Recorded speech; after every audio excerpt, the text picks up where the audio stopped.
The wind was still when the first scream cut through the static. It wasn't from outside, it came from the radio. A woman's voice, sharp and desperate, before the signal broke into nothing but white noise. Ethan gripped the steering wheel tighter, his eyes flicking toward his sister, Megan, who stared blankly at the dashboard clock. It was 8:04 p.m. They were on the old country road again, the one that twisted through the Pennsylvania hills like a snake. The cemetery was about 2 miles ahead, the same place their father was buried 5 years ago. The clouds were heavy, ready to burst. Lightning flashed behind the trees. Do we really have to do this every year? Ethan muttered, trying to sound annoyed, but his voice trembled slightly.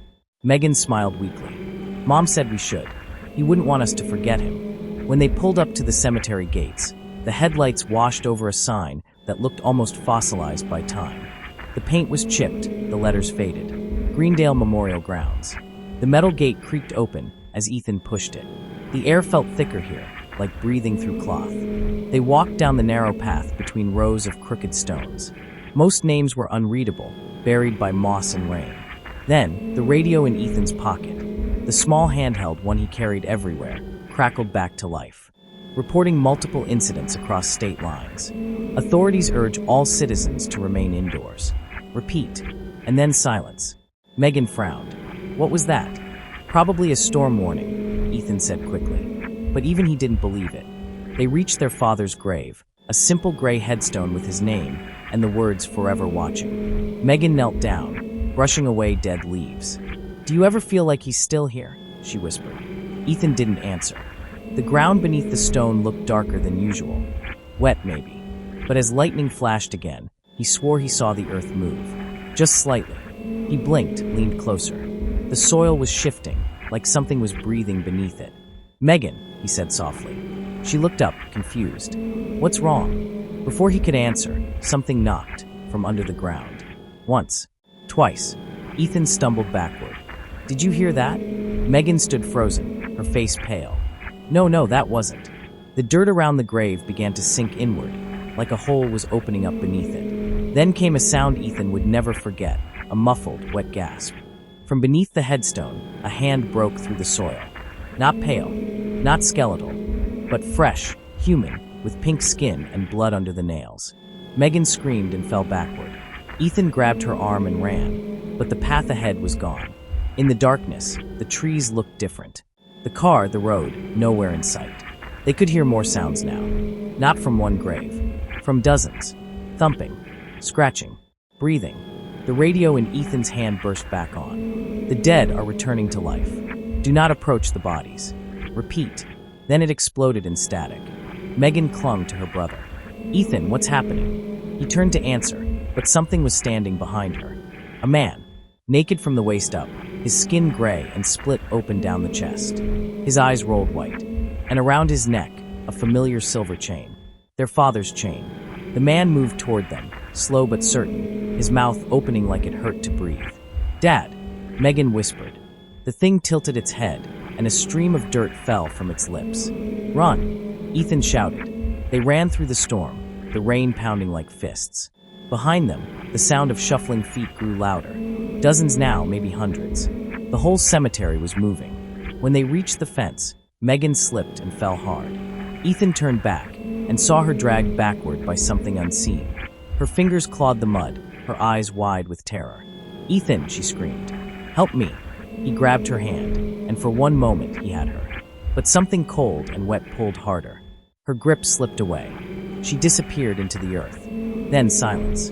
Ethan dropped to his knees, shaking. His heart hammered in his chest. And then the radio crackled one last time, but this time it was her voice. Ethan, it's so dark down here. Ethan stared at the radio, frozen. His fingers trembled as his sister's voice faded into crackling noise. The night was still. The only sound was the rain hitting the metal gate behind him. Megan, he whispered into the small speaker. Please say something. Nothing. Just faint static and the hiss of empty air. He stood up, wiping mud off his hands. The flashlight he'd dropped flickered weakly, casting pale light across the tombstones. The graves around him were silent again, as if nothing had happened. He took a shaky step toward the road, his shoes sinking into the soft ground. His mind raced. Maybe it was a dream. Maybe the voice wasn't real. But when he looked down, he saw it, a handprint in the mud. Small, delicate. Megan's. Ethan backed away. Then, a sound came from the woods beyond the cemetery, slow, uneven footsteps crunching through wet leaves. He turned his flashlight toward the trees. The beam shook in his hand. Something was moving between the trunks. Then he saw it, a man stumbling into the light. His clothes were torn, his face pale and dripping with rain. "Sir," Ethan called. "Are you okay?" The man didn't answer. He just stood there, breathing through his mouth. His head tilted to the side, as if he was trying to remember how to speak. When he finally stepped forward, Ethan saw his eyes, cloudy and lifeless. His jaw twitched. Then he made a low sound, not human, not animal, like air escaping from a broken throat. Ethan ran. Branches slapped against his face as he tore through the trees, sliding down the wet hill until he reached the road. His car was still there, parked crooked with one headlight broken. He fumbled with his keys, his hands slick with mud. The lock clicked, and he jumped in, slamming the door shut. Come on," he whispered, turning the key again and again. The engine coughed, then finally roared to life. Headlights cut through the rain.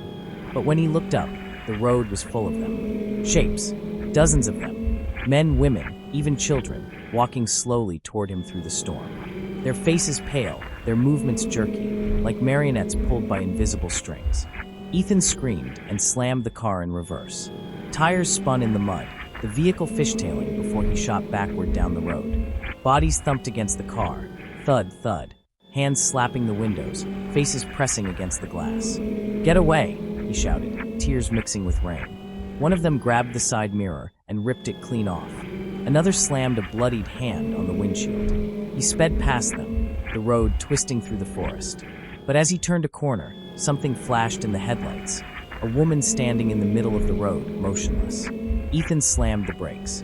The car skidded sideways, coming to a stop inches away. The woman didn't move. He blinked, and his stomach dropped. It was Megan. Her clothes were torn, her hair dripping. Mud covered her arms. But her eyes were wrong. They were open, but empty. He stepped out of the car, shaking. "Megan." She turned her head slowly. "You left me," she said softly. Her voice was flat, emotionless, like a recording. He stepped closer. No, I tried." Her face twitched. Then she smiled, a wide, broken smile that didn't reach her eyes. From behind her, more figures appeared. Crawling out of the woods, limping toward the road.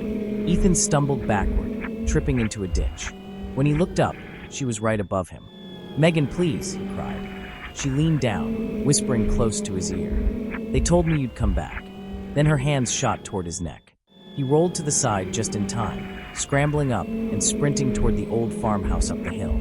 The door was wide open, light flickering inside. He burst in and slammed the door shut, breathing hard. Inside, the air smelled like rot. The wallpaper peeled in strips, and water dripped from the ceiling. But what stopped him cold were the photos on the wall. Each picture showed him Ethan, sitting at the table, standing by the window, sleeping on the couch. Every photo was dated tonight. He turned, heart hammering. Someone else was here.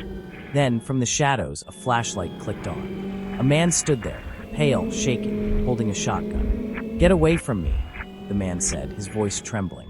Ethan raised his hands.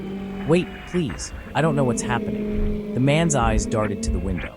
"They're outside," he whispered. "They've been outside all night. You shouldn't have come here."